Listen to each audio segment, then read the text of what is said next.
Hello, my name is Robert Peake, and I've been a dungeon master for the Dungeons & Dragons role-playing game since I was about 10 or 11 years old. My first player was my father. This was back in the satanic panic of the 1980s, and part of the reason Dad wanted to play with me is to make sure that this game wouldn't warp my mind. Sorry, Dad. No luck. So flash forward till now, and I've just finished a campaign with a really interesting group of adults that lasted over a year.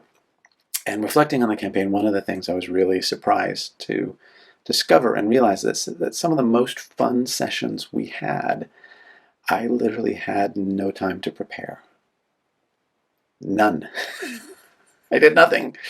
And yet these are some of the most memorable, immersive, rich, engaging, fun sessions that we had. These are the sessions we're going to be talking about probably for years to come.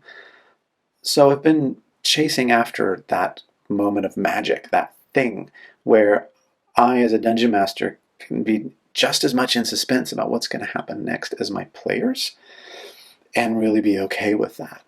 So I've thought a lot about this. And in this series of videos, my hope is to unpack some of how you can be well prepared to be spontaneous. I know that sounds maybe a little crazy, and maybe it is, but my working hypothesis with all of this that I'll be testing out in these conversations with you, with whoever wants to watch these things, and in my games, is that DMs, Dungeon Masters, can prepare just as little as their players do. That is, in the time it takes to create a character, you can create a campaign. The time it takes to level up and check your spells before a session, you can create everything you need to run a great session, and everyone can have just as much fun or even more fun than in those campaigns and sessions where you spend hours preparing every little thing. I also believe that this is potentially just as applicable to new DMs as to us veterans.